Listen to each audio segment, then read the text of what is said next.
Hi, Ethan, what's up? Not much. I'm just sitting here. What are you doing? I was going to introduce our YouTube channel. Awesome. Go for it. Hi. Welcome to, we're still working on our channel's name channel. So we're here today, and we're going to discuss with you an album that we have picked. We are both music majors at JBU, and we listen to lots of music. So hopefully you enjoy our hot takes on this album we have for you. So we decided to go with Post Malone's new Hollywood's Bleeding album just because it was the biggest name coming out this week and thought it'd be a good start. You didn't think it would be a good start. But no, we're looking forward to it. Post Malone, singer, songwriter, rapper, Postmates enthusiast, began on the scene in 2015 with his White Iverson SoundCloud hit. And then in 2016, he released his debut album, Stoney, with what I remember was mostly negative reviews from critics, but outstanding hits like Congratulations and Fall Apart kept him in good standing with the mainstream. Then early summer of 2018, he released what I think most people would agree is his best album, including critics, Beer Bongs and Bentleys. And then, now in 2019, we're going to get Hollywood's Bleeding. So I've been a pretty big Post fan for a while now, since the beginning. What about you? Yeah, I listened to Beer Bongs and Bentleys when it came out, and I enjoyed it a lot. And I believe when I was researching this album, it said that like about 6 weeks after Beer Bongs came out, he was saying that he was already working on a new project. Mm-hmm. So this has been kind of in the works for a long time. And it hasn't necessarily been on my radar, but when I saw it, I was like, you know, it could be a good album. Mm-hmm. So, what were your expectations going in? I was expecting like rap a lot. I don't know. I kind of like what Beer Bongs was like, kind of a thematic sort of album that kind of encapsulated a lot of Post's like feelings and stuff like that. Mm-hmm. And yeah, for this album, we kind of had some of that. Mm-hmm. Yeah, what were you expecting? I was a little unsure just because of the singles leading up. None of them really stuck out to me like the last singles that led up to the album. They just didn't seem as strong to me.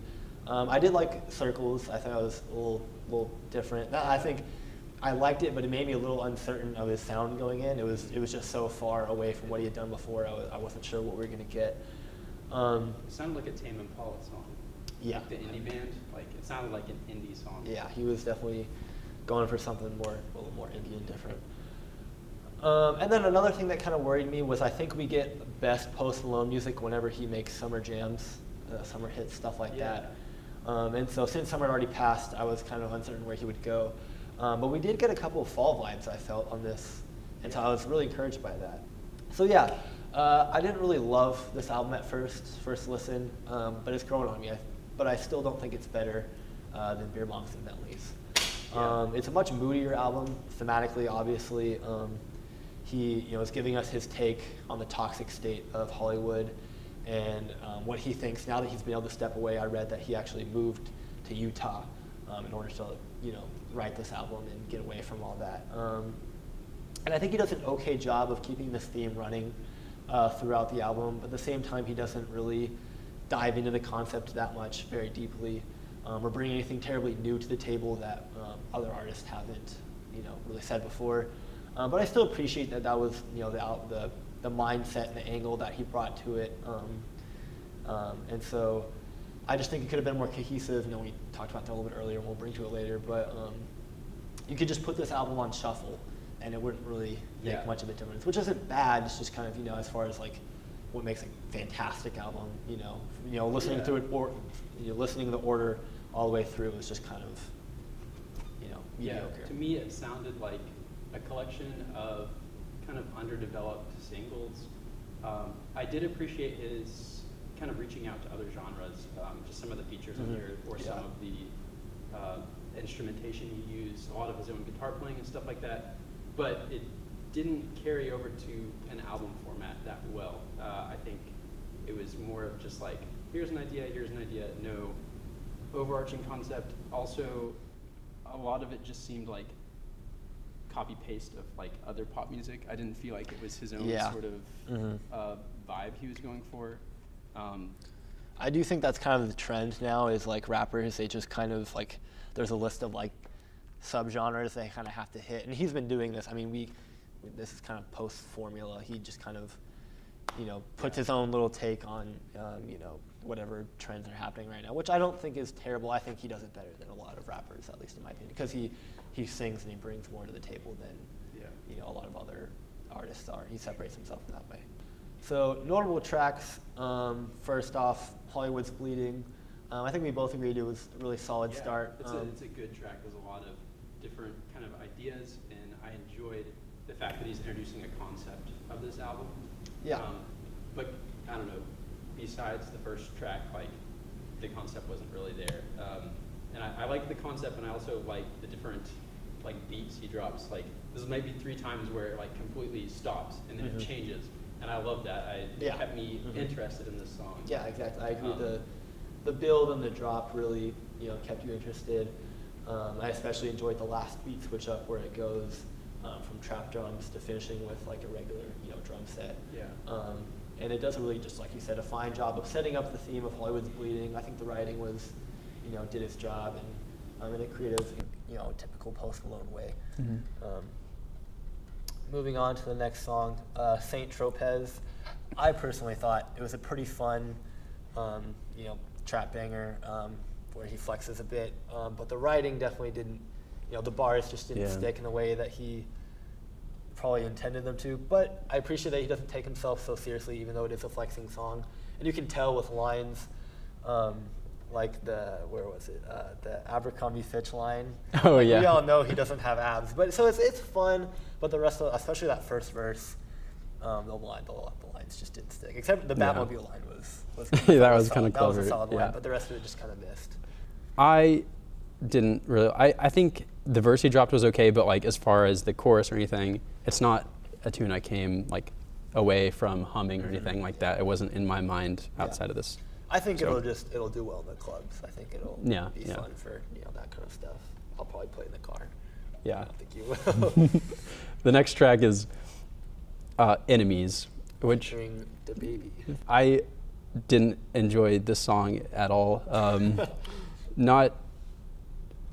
First of all, the melody is just like annoying, and there's a lot of like sounds in it that just didn't really work that well.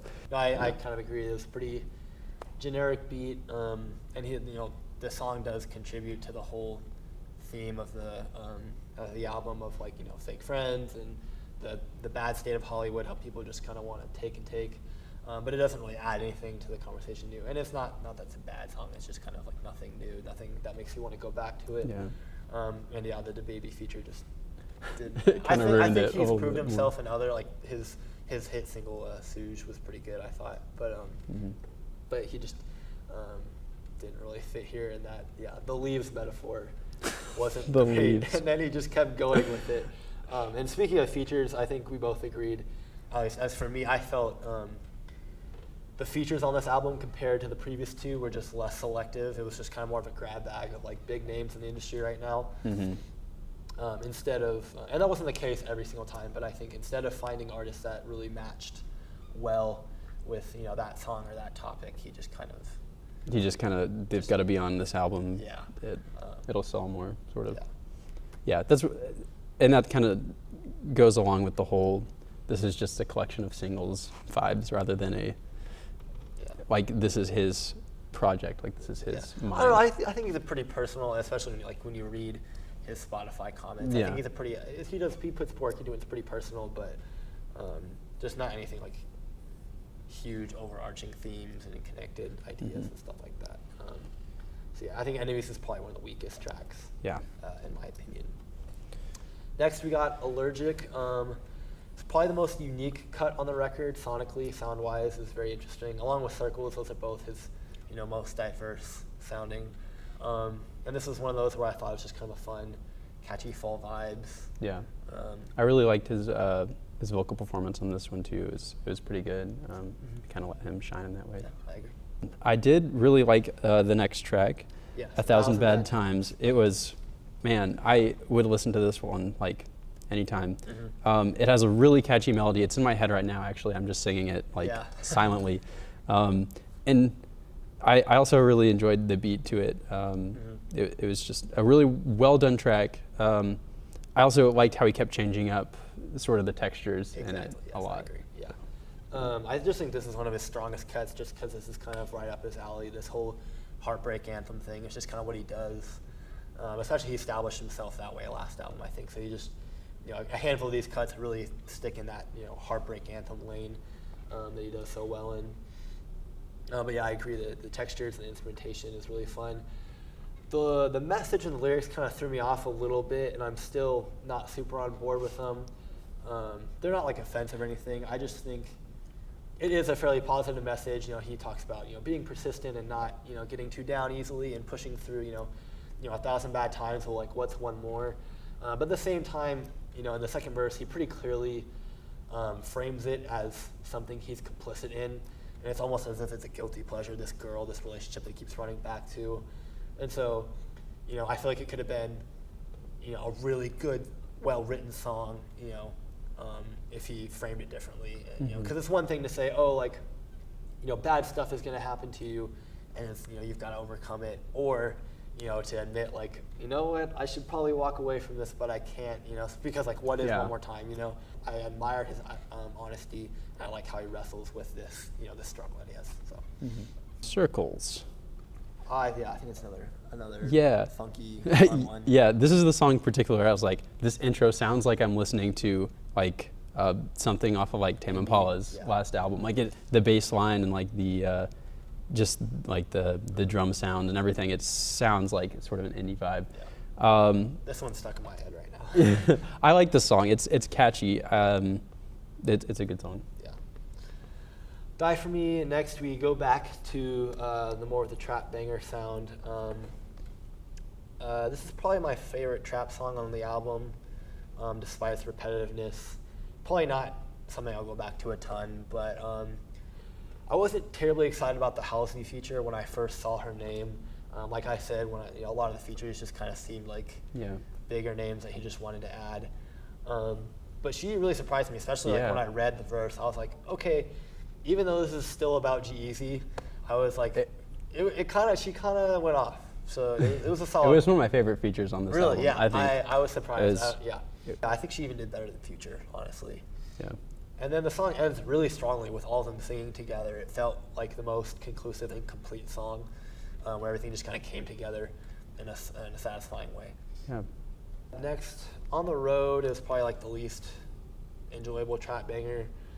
Just kind of goes back to that fake friend narrative, the Hollywood's bleeding narrative, without really adding anything to it, without just, the other artist's perspectives is what it adds. Pretty forgettable. Yeah. And again, the features, like especially the Meek Mill feature, just felt so out of place. Yeah. Next track, Take What You Want. This was interesting, with Ozzy Osbourne and Shout out Travis to Post Scott. For uplifting newer artists like Ozzy Osbourne. Newer. No, seriously, this was a big one to mention. I think a lot of people were very curious to see how this would go with Ozzy on it. And it was okay. I wasn't really a fan of Ozzy's performance. I like him outside of this, but it did feel like he was just like bringing him in to expand his listener audience. I do know Post Malone is a pretty big fan of rock, and so I think he really wanted, like, working with Ozzy Osbourne was just such a cool experience for him. So I felt like this was the most authentic collaboration on the album. And I think as far as like gelling artists together, Travis Scott was like, and Ozzy Osbourne on these features were like the best from compared to the other albums or for the other features. I think our biggest problem with it was just how much it builds the whole song, and then it goes nowhere. It just there's a guitar solo, and then it's just we're done. I think we disagreed on the guitar solo, but I thought it was a really good guitar solo, just super cool, a lot of fun. It's gonna do well live in concert, and then the beat switch up between going from real drums to trap drums. I thought it was really cool, really mixed the genres well. And then it just stops. It just goes nowhere. It was so frustrating. Lyrically, I felt that it was pretty melodramatic, but in good taste. It worked well with the theme of the song and Yeah. the tones. Yeah, it was kind of an example of Post dipping his toes in an area that like is maybe something he's familiar with, but it kind of came off as extra dramatic, and Yeah. I don't know, it didn't Resonate with you very well. no. Next, we have I'm Gonna Be. This is just another fun banger with encouraging, uplifting vibes. I personally thought it was the catchiest, and it had one of the best vocal performances from Post on the album. Really, stretched his range, and he hit some really good notes. It wasn't perfect though. I would have liked to see him switch up the vocal harmonies on some of the chorus. He just kind of hits the same note on the yeah at the end of the line. You know what I'm talking about? I liked his vocal performance, but like it just reminded me of a Taylor Swift song for some reason. So I don't know, I couldn't get into it. Next we have Staring at the Sunflower. Sunflower. Staring at the sun. Staring at the Sun is what this song is called. Yes, Staring at the In all Sun. seriousness, The two tracks sound the two identical. tracks just sound way too similar. It's a shame because Staring at the Sun is a really good song. It's well written. It's just a shame that he put it right before Sunflower, a song that everyone already knows and doesn't need to hear again. Yeah. And I'm playing with the record again. Yes, you are. It's okay, we'll keep that in. The textures are so similar, the sound is very similar. It's in the same key, so you just go one after another. And this is where the album really just falls apart. It just doesn't feel as authentic and true to what it's trying to be. And just adding Sunflower just felt like a waste, just kind of a stream troll. Yeah. Because I can just go listen to it Yeah. off of the album. It's a single, it's not a Had he just left album it off play. and kept staring on the sun there, we could have recognized it as, kind of his best attempt at recreating Sunflower, but there's no shame in that. Yeah, if but he keeping leaves- that vibe on the album. Yeah, keeping going that vibe in. on the album without, just adding Sunflower right next to it. But yeah, it really stood out lyrically. The writing is, it's a great metaphor for what he's trying to say, and it stands out because usually he plays the victim, but in this one he's, warning the girl to not stare at the sun, which is, the relationship and how he's going to hurt her, and he's promising heartbreak, and really saying, look, Yeah. this is how it is. The feature was good. Yeah, and we both liked this as a feature. It was good. Yeah. She sings very well. Myself, we both really enjoyed this track. Yeah. You said it sounded like something you hear like at a wedding or something like that. I would be so not surprised if this gets played at weddings. Yeah. It reeks of nostalgia, and I love it, but it's almost kind of too hard to listen to because it makes me sad a little bit. But it's really catchy. It just has that really euphoric, nostalgic kind of vibe. But it's really good. Finally, we have I Know and Wow. I Know felt pretty underwhelming. Not a whole lot to say. Just another heartbreak song that didn't really stand out to me. And then we both agreed that Wow was not a good closer at all. Not a great closer. Again, where the album just doesn't feel cohesive or well planned out. And again, not saying Post is a terrible artist or it's a terrible album. Just like if I'm as far as going for the album experience, just why I wouldn't name this as album of the year or anything. I think we just like we said. Well, in my opinion, it's a decent collection of fun pop tunes, heartbreak anthems, hits the trends, satisfies me, some experimental songs too on the side that I enjoyed. But as far as album experience and cohesive project and themes and messages, didn't really come together as strongly as I would have hoped, as I would have liked. Yeah. And why I would put it underneath. It was Spirit Box. definitely underwhelming. Definitely underwhelming. It's been I think if you compare it next to other pop songs that have been released this last year, it's not even close. It's just a collection of singles in my mind. I don't think I'll listen to this album again. Maybe a few of the singles on it I will go back and listen to, but generally I wasn't really a fan. Yeah. I will probably won't listen to it all the way through again, but I'll pick out, I think I counted, out of the 17, there was 10 solid ones where I was like, yeah, I'll definitely come back to these. Mm-hmm. I'm going to give it 7 out of 10 face tattoos. I'm going to give it 3 out of 10 face tattoos. That's harsh. That's pretty rough. Yeah. All right, well, thanks for tuning in, guys. Hope you enjoyed our super detailed and over talkative review. Yeah. Thanks for coming. Have a good weekend. Yeah, enjoy life. Listen to the new Post Malone. Tell us what you think. Or don't. Or do. Or listen to Yeah. parts of it. Like, you don't have to listen to all of it. Well, no, if they want their own opinion, they need to listen all the way through. I'm Or saying- you can put it on shuffle. Yeah, you could. You could do that. You could do literally whatever you wanted. You could, yeah. Okay. Thanks. Good night. Just like a I'll one-liner. just pretend I coughed. What? I'm sorry. This Play is kind of just be like, what do you mean? I mean, on its own, it was kind of enjoyable, but like, it's weird to like listen to an interlude by itself. So, Yeah. I just burped in the microphone. All right. Our next. Both ears, reverberating throughout my brain. Like and subscribe. I thought you should call it Covenant Approved Music. Is that going to be our channel name?